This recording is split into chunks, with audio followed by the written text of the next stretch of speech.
जब विश्वामित्र जी ने देखा कि राजा हरिश्चंद्र जी यहाँ पर डेड बॉडी जलाने का भी कार्य करना चालू कर दिया, तो उन्होंने सर्प का रूप बदलकर उनके बेटे रोहिदास को काट लिया, जिसके वजह से उनके बेटे का मृत्यु भी हो गया। उनकी पत्नी तारामती जी अपने मृत्यु बेटे को साड़ी में लपेट कर इसी जगह पर लाई थी। तो यहाँ पर राजा हरिश्चंद्र जी अपने बेटों को भी जलाने के लिए पैसा मांग लिया। जब तारामती जी के पास कुछ नहीं था तो उन्होंने अपने ममता का साड़ी का आंचल फाड़ कर दिया। तब जाकर राजा हरिश्चंद्र जी अपने बेटों को जैसे जलाने गए वैसे विश्वामित्र जी प्रकट हो गए। बोले, राजन, मैंने आपका परीक्षा लिया और इस परीक्षा में आप पास हुए और काशी में आपकी जो भी ख्वाहिश उसको मांग लीजिए, हम पूर्ण करेंगे। यहाँ पर उन्होंने 3 वचन मांगे थे। पहले में अपने बेटे को जीवित करने के लिए बोले थे। दूसरा, जो परीक्षा आपने हमसे लिया पूरे पृथ्वी पर किसी से मत लीजिएगा, कोई दे नहीं पाएगा। और तीसरा, लोग काशी से मर के स्वर्ग धाम जाते हैं, हमको जिंदा जाना। इसीलिए विश्वामित्र जी ने राजा हरिश्चंद्र जी के लिए स्वर्ग धाम से एक पुष्प विमान बनाए थे, जिसपे राजा हरिश्चंद्र जी, उनकी पत्नी तारामती और उनका बेटा रोहिदास इसी काशी से पुष्प विमान पर बैठकर जीते जी स्वर्ग धाम यात्रा को चले गए। इसलिए सर अभी भी काशी में बोला जाता है कि काशी में जीते जी स्वर्ग है और काशी में मरने के बाद भी स्वर्ग है। आप लोगों का स्वर्ग धाम यात्रा है, जिसको बोलते हैं काशी में महापंचकोश यात्रा। येलो वाला जो मकान है विद्या मठ है, आदि गुरु श्री शंकराचार्य जी का। और एक व्हाइट वाला भूमानंद महाराज जी का आश्रम है। लाल वाला विजयनगरम आंध्र प्रदेश के राजा श्री कृष्ण देवराय जी का। और जो गौरी केदार जी का मंदिर देख रहे हैं येलो वाला, जो उत्तराखंड जाकर दर्शन नहीं कर पाते, काशी में आकर इस मंदिर के अंदर दर्शन कर उनका फल यहाँ पर पाते हैं। इसके अंदर जो शिवलिंग है वो खिचड़ी के बने हुए हैं।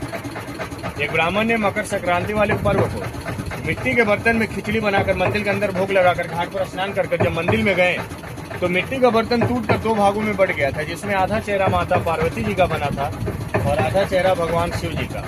और जितना भी खिचड़ी जमीन के ऊपर बिखर गया था वो सभी शिवलिंग बन गया है। इसीलिए इनको अर्धनागेश्वर गौरी केदार मंदिर के लोग नाम से जानते हैं। स्वयं शंभु लिंग, इनका स्थापना किसी ने किया नहीं।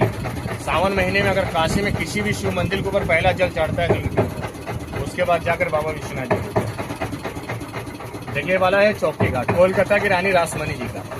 ये भी काशी में आती थी और काशी में आने के बाद ये भी 2 शमशान घाटों का परिक्रमा करती थी। और परिक्रमा करने के बाद नौका से उतरने के बाद नौका उतराई दान में एक मकान बनाकर दान देकर जाती थी। इन्होंने इस कर्म को पूरे 1 साल किया और 1 साल में 365 बार इस परिक्रमा को कर 365 मकान बनाकर काशी में दान दिया है। जो आधा में संस्कृत स्कूल बनाए और आधे में लोग रहते हैं, जिसको बंगाली टोला के लोग नाम से जानते हैं।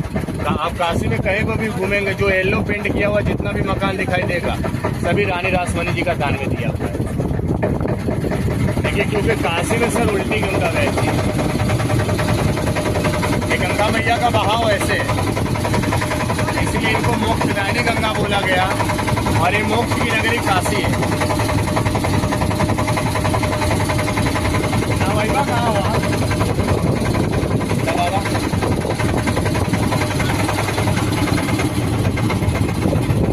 वाला मंदिर है सर, हाथ जोड़ के नमस्कार कर लीजिएगा। ये सोमेश्वर महादेव जी का मंदिर है। काशी में कोई भी भूल चूक गलती होता है, आप लोग भी काशी यात्रा कर रहे हैं, देखिए बताया जाता है कि आप लोग जो कर रहे हैं ये आपका बहुत बड़ा सौभाग्य और किस्मत है। आप लोग खुद किस्मत है कि आप जीते जी काशी में आकर उल्टी गंगा के गोद में बैठ कर 2 शमशान घाटों का परिक्रमा कर रहे हैं। क्योंकि काशी में नॉर्मली सभी लोगों का आना नहीं होता है सर, जिनके सौभाग्य और किस्मत में रहता है वही काशी में आकर इस कर्म को करके जाते हैं। इसलिए काशी में कोई जीने के लिए आता नहीं है, लोग काशी में मरने के लिए आते हैं।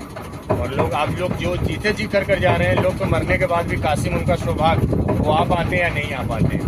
देखिए, सोमेश्वर महादेव जी का मंदिर है, कोई भी भूल चूक गलती होता है, लोग अपनी गलतियों को यहाँ पर क्षमा मांगते हैं।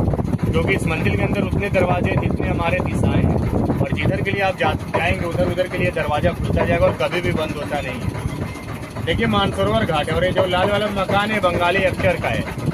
बहुत पहले इसमें राम तेरी गंगा मैली मूवी का शूटिंग भी हो चुका है। और ये जो मानसरोवर घाट है, पहले यहाँ पर एक तालाब रहता था, अभी भी एक तालाब है हिमालय के ऊपर, मानसरोवर हिमालय। ये दोनों तालाब के अंदर अगर जो कोई भी व्यक्ति स्नान कर लेता था वो सभी रोगों से